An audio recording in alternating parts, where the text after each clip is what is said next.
Welcome to our channel Health and Beauty Secret. Health and Beauty Secret को अर्को भिडियोको लागि आज हामी बनाउँदै छौं स्किन रिफ्रेशिङ सेरम र स्टार्ट गर्नुभन्दा अगाडि यदि हजुरहरूले हाम्रो च्यानललाई सब्स्क्राइब गर्नुभएको छैन भने तल रहेको सब्स्क्राइब बटनमा क्लिक गरेर हाम्रो च्यानललाई सब्स्क्राइब गर्नुहोस् र अब आउनु सुरु गरौँ।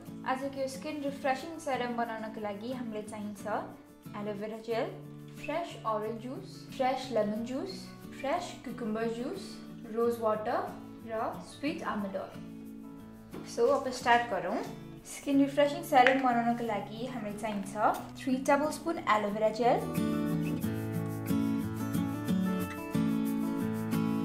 3 टेबलस्पुन एलोभेरा जेल हालिसकेपछि यसमा म लिन्छु 2 tablespoon orange juice, fresh orange juice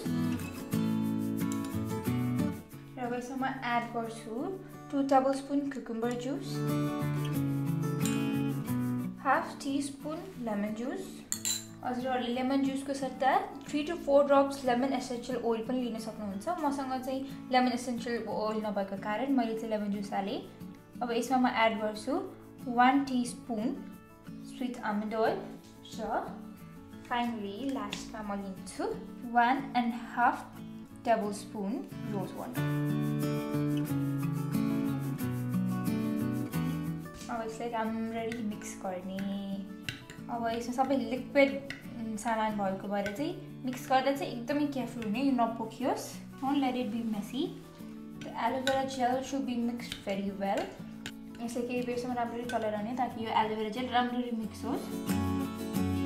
I know it consumes a lot of time but रिजल्टको लागि, राम्रो स्किनको लागि यो अलिकति रनी भएको छ, त्यसैले म यसमा अलिकति एलोभेरा जेल एड गर्छु।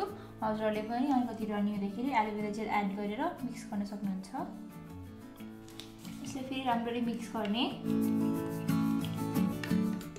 सो यहाँ यतिको सेमी थिक कन्सिस्टेन्सी पाइसकेपछि चाहिँ यो जुन स्किन रिफ्रेशिङ सेरम छ यसलाई चाहिँ अब हामी युज गर्न सक्छौँ।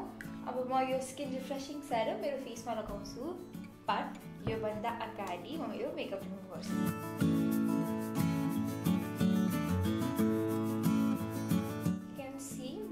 मेकअप रिमुभ गरिसकेको छु यसमा, but self double cleansing is very important.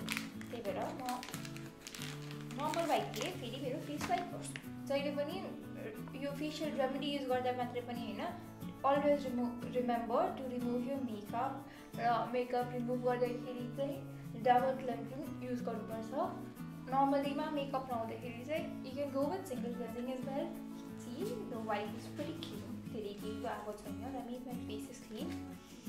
अब चाहिँ म यो सेरम लगाउँछु। This serum is specially very good for your skin in summers. So अलिकति आफ्नो फिङ्गर टिप्समा लिने, रब गर्ने एन्ड देन हल्का हल्का आफ्नो फेसको एरियामा अप्लाई गर्दै नोज एरियाबाट जुन सेन्टर पार्ट छ त्यहाँबाट सर्कुलर मोसनमा मसाज गर्दै पुरै स्किनमा मसाज गर्ने, पुरै फेसमा।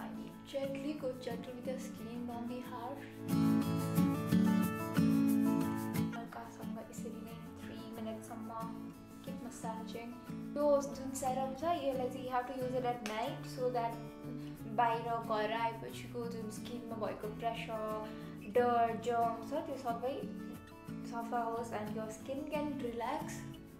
राति सुत्नुभन्दा अगाडि युज गर्ने। क्लेन्जिङ, टोनिङ सबै गरिसकेपछि, नर्मल स्किन केयर रुटिन गरिसकेपछि you guys can use this serum and then you can go to sleep. भोलिपल्ट बिहान उठेर मात्र मुक्तुने, यो सेरम लगाएर चाहिँ मुक्तुनु पर्दैन। एन्ड अब यो सेरमलाई चाहिँ you guys can store it in some airtight container like this. आफूसँग भएको एयरटाइट कन्टेनर, कुनै पनि एयरटाइट कन्टेनरमा स्टोर गर्न सक्नुहुन्छ। र लेमन एसेन्शियल ओइल युज गर्नुभएको छ भने चाहिँ यसलाई रेफ्रिजरेटरमा स्टोर गर्नु पर्दैन। You guys can store it in normal room temperature, but मैले जसरी नै यसमा लेमन जुस युज गर्नुभएको छ भने चाहिँ you guys to store it in refrigerator and यसलाई 15-20 दिनसम्म स्टोर गरेर रेगुलर बेसिसमा युज गर्न सकिन्छ। 15 या 20 दिनपछि चाहिँ फेरि नयाँ यो सेरम बनाएर चाहिँ युज गर्नलाई। If you guys really love it and यहाँ कस्तो रिजल्ट पाउनुभयो त्यो चाहिँ हामीसँग सेयर गर्नुहोला र यो भिडियो लाइक, सेयर र हाम्रो च्यानल सब्सक्राइब गर्नुहोला र अर्को भिडियो आउँदैसम्मलाई वेट गर्नुहोला र टिल देन बाइ बाइ।